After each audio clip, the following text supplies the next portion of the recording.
Awal kisah ini terjadi ketika ada orang tua yang belum menikah datang menghadap pendeta untuk mendaftarkan anaknya untuk dibaptiskan. Shalom. Bapak dan Mama, silakan duduk. Kemana Bapak dan Mama, ada yang bisa dibantu kok? Begini Mama, kami mau daftar kami ke anak untuk baptis. Bisa kok Mama? Bisa. Ini Bapak dan Mama ada bawa persyaratan untuk daftar Bapak dan Mama punya anak untuk baptis sekolah tahu? Dia punya persyaratan tuh surat siri dari orang tua maupun saksi. Kira-kira Bapak dan Mama semenikah kok belum? Belum Mama. Oh belum kok. Kalau belum minta maaf sekali karena kami dari pihak gereja kami belum bisa melayani untuk membaptiskan anak yang belum ada di punya persyaratan. Bapak dan Mama belum menikah. Tapi sekarang ini kan butuh sekali ya, lagi sebuah anak itu sudah 5 tahun sama sekolah. Tidak ada kebijakan dari gereja atau dari pihak. Aduh, kalau menyangkut begitu, nih saya tanya di pendeta dulu ya Bapak. Bisa Bapak dan Mama tunggu di sini. Saya tanya di pendeta, saya panggil pendeta datang sini ya. Bisa tolong. Iya. Majelis yang menerima orang tua tersebut segera bergegas ke ruangan pendeta untuk menyampaikan hal tersebut kepada pendeta.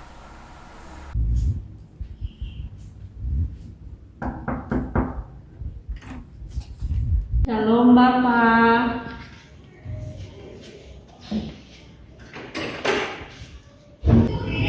Salam Mama. Ada perlu apa? Begini Bapak, ada jemaat yang datang ke sini mau perlu dengan bawa pendeta. Mereka mau mendaftarkan mereka punya anak untuk baptis Bapak, tapi mereka belum menikah. Lalu mereka ada di mana sekarang? Ada di saya ruangan Bapak. Kalau begitu mari kita pergi sama-sama ke mereka. Iya Bapak.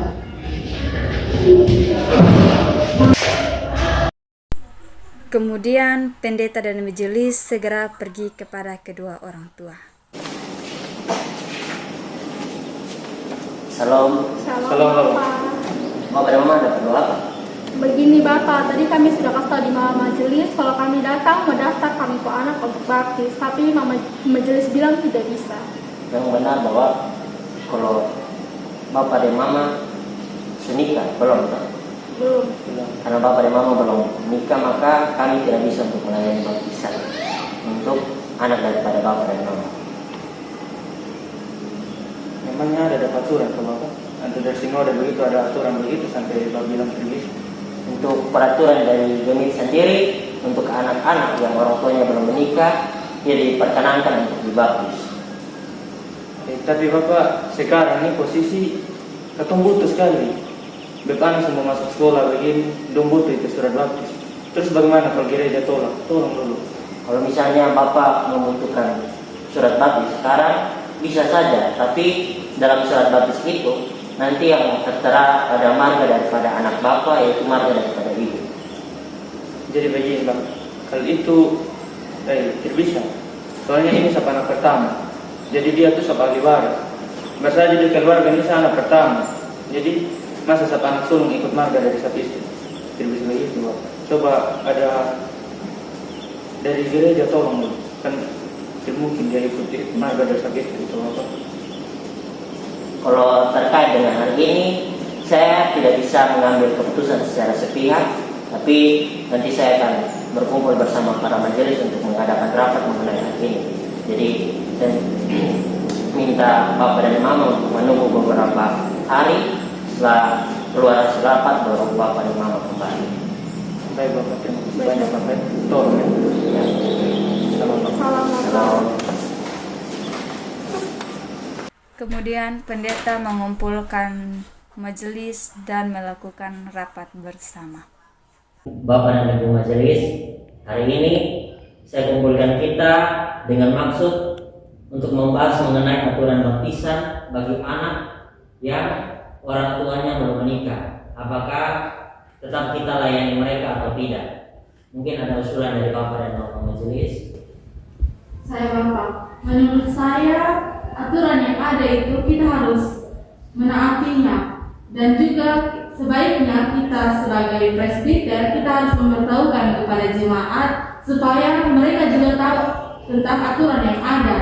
Dan apabila kita mengizinkan mereka sebagai orang tua untuk membaptiskan anak mereka dan mereka belum menikah, maka kasus hamil di luar nikah itu akan semakin meningkat. Baik, mungkin ada usulan lain. Baik.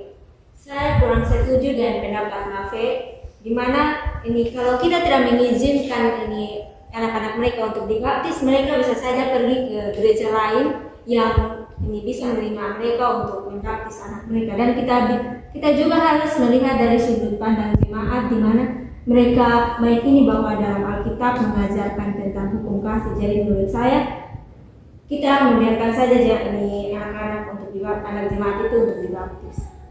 Baik, mungkin ada usulan yang lain lagi. Mungkin dari saya. Jadi begini. Tadi kita sudah dengar masukan dari Ibu Ferry dan Ibu Ada tadi mengenai aturan. Memang kita sebagai presbiter dan bapak pendeta, kita berada di bawah sinode harus menjelaskan itu aturan-aturan yang ada. Tapi seperti yang Ibu Ada bilang tadi, kita harus memperhatikan kondisi jemaat. Poin pertama, kalau kita tidak menerima mereka begitu yang datang baptis, nanti mereka akan beranggapan seolah-olah kita tidak peduli dengan kondisi jemaat, kita mengabaikan kondisi jemaat. Itu yang pertama. Yang kedua, bisa saja nanti jemaat akan berpandangan seolah-olah kita menolak untuk anak-anak yang mau datang. Karena dalam Alkitab sendiri suka ada bilang jangan menghalangi mereka yang mau datang kepada aku. Yesus bilang begitu. Jadi jemaat bisa beranggapan seperti itu. Jadi kita sebagai presbiter atau majelis, mereka akan beranggapan bahwa katong justru yang menjadi penghambat begitu. Kita harus memperhatikan dari jemaat. Memang ada aturan, tapi kita harus mengambil satu kebijakan. Apalagi mungkin nanti kita omong mengenai jadi orang yang sudah ada aturan seperti itu. Jadi mungkin itu dari saya. Terima kasih atas usul yang baik dari Bapak dan Mama sekalian. Saya sendiri sepakat bahwa aturan yang ada hendaknya ditaati.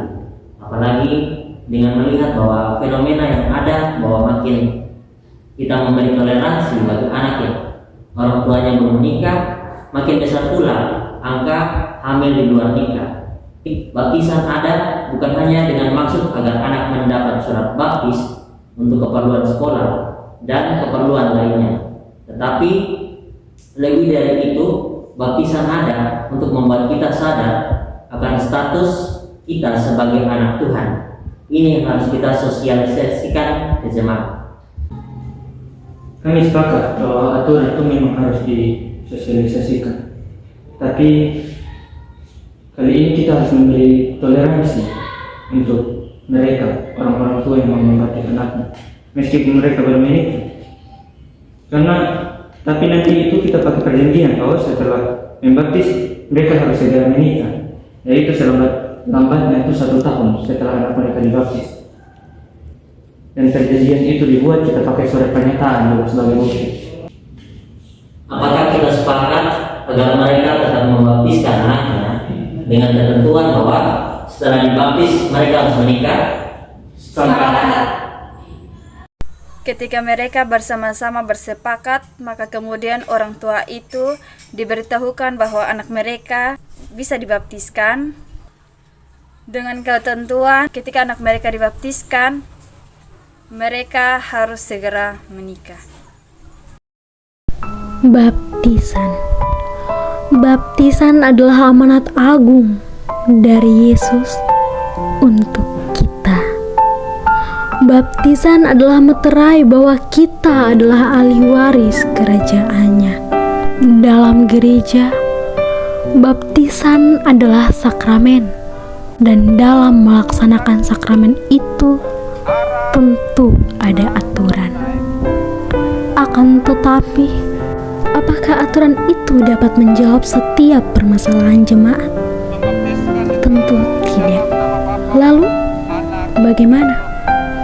Aturan memang penting, akan tetapi aturan itu harus disertai dengan kebijakan, sehingga kebijakan itu dapat membantu dalam menjawab setiap permasalahan jemaat, namun tidak terlepas dari aturan. Supaya sebuah persekutuan gereja yang rukun tidak hanya sebatas harapan.